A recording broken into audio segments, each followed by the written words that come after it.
For today's rest snack, we're going to be doing some thoracic rolling, or rolling with the foam roller, or some sort of setup like the tune-up Feldenkrais balls, or a set of tennis balls worked into a sock. That always works too. We're going to start with a quick check before and after, just to see how the thoracic spine is in relation to the hips and the head. So what you're going to do is come to the wall. You're going to bring your hips against the wall, your shoulders against the wall, and your head against the wall. And you're just going to see how easy or difficult that is.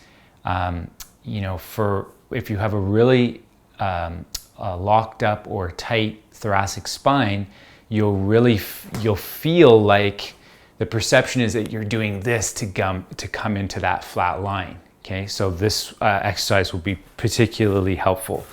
So I'm going to use the foam roller, because once you go foam roller, you won't go back. But if you want to use the tune-up balls or a set of tennis balls in a sock, you can do that. So I'm going to start sitting in front of the foam roller. I just make sure that it stays in place. I might reach back with my hands, and then I fix it in place with my upper back. I take my hands behind my head, and then I'm going to use my feet to pull myself up and down along the 12 vertebrae of the thoracic spine. Okay, so I go all the way to the top and all the way to the bottom a couple of times. And I mostly just do this as a little quick check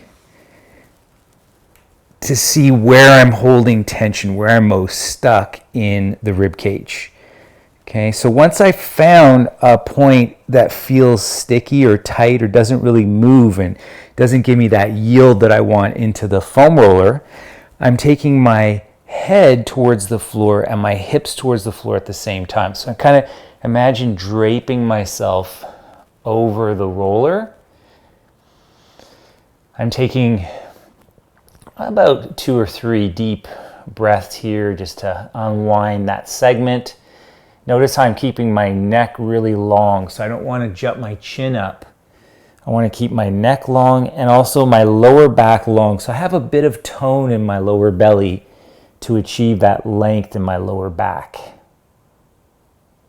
When the T-spine is tight, you'll tend to bend more easily in your neck and your lower back, so we want to avoid that. And then I do a little mini crunch just to reset, and I go up and down again from the top to the bottom, pushing and pulling with my feet. And I'm going to find another spot as I drop down. If you're not sure which segments need more attention, just do this on all of the segments. So you can some days I'll do that where I'm working on all 12 segments, taking a few breaths as I drape over, and then I flex, reset, go up and down, and I'm just going to pick one more spot here to drape my hips and my head over the roller or the balls, depending on what you're using. Try to yield and soften in those spaces.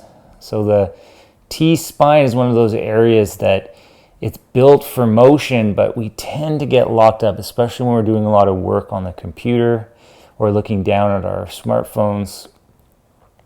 So after a couple breaths on that last one, we'll just simply roll up and down to reset.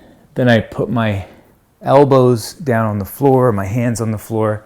I come all the way up to sitting, and then I'm going to do the little check once again where I bring my hips, upper back, and head onto the wall. And just notice if it feels any different than the first time that you did it.